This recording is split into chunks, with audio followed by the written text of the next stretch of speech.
as you mentioned earlier, life is kind of like a book in which an empty book, and you write your own stories into that.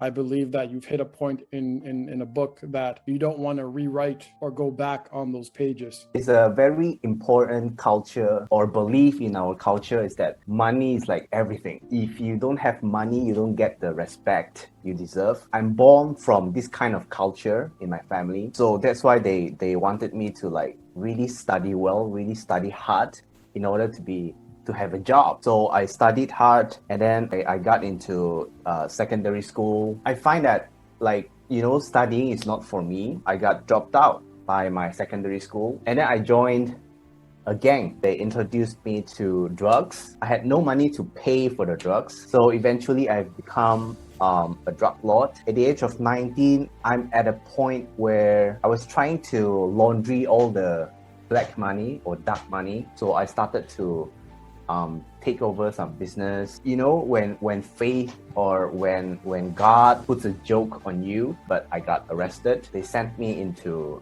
prison and they charged me with a death sentence. And I didn't really know what to do. I didn't know how to get through it. Nobody was there for me. I was like, facing all the anxiety. I couldn't predict what could happen next. Every single day was a struggle for me in the prison. So I was inside that room facing that judge in front of me. I think that's where my another life ticket, because the grace offered to me by the judge is another turning point in me. So that judge, she didn't punish me with a death punishment because she just fined me like very, very heavy. After that, I paid all the fine, I paid all the lawyer, and it was like, you lost everything in one day. If you have watched all the Hollywood movies, it's all the same detail. It's like you got so many money from selling drugs. Suddenly, one night you lost all your money. So I paid everything. So I got out. It's another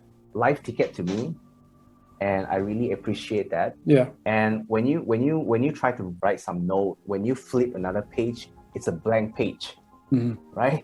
It's a blank paper. I was lost and I was blank about my future. I didn't know what to do. I got into a car accident. And actually, because of that car accident, I thought about this. I said to myself, I only get to live once. So instead of living unfulfillingly, a few years later, my coach asked me to like get a certificate and go to compete kind of stuff, compete in competition. So yeah, I listened to him and I went to compete. And yeah, I got some achievement back then. And I got myself certified and I started coaching. Up to this point, I have the privilege to be able to serve people from more than 600 leaders, entrepreneurs, business owners, executives from industries like, Amway, Alliance Bank, Toyota, Mercedes-Benz. From all these different leaders, I have the privilege to be able to serve them and really help them to achieve something that they never expected, and they get to live life on their terms. I believe that people are not living up to their potential. People are not living up to their power. Even though they, like I said, they have had a positive mindset, a positive thinking, but they are still not taking action. It's like that bridge is lost from where they are to where they want to go. And because from my own experience, I knew if I don't take any action, I wouldn't get to where I really want to go. So that's how I took some big action. That is like really one of my lifelong missions, which is help people to unleash their potential and help them to live life on their terms.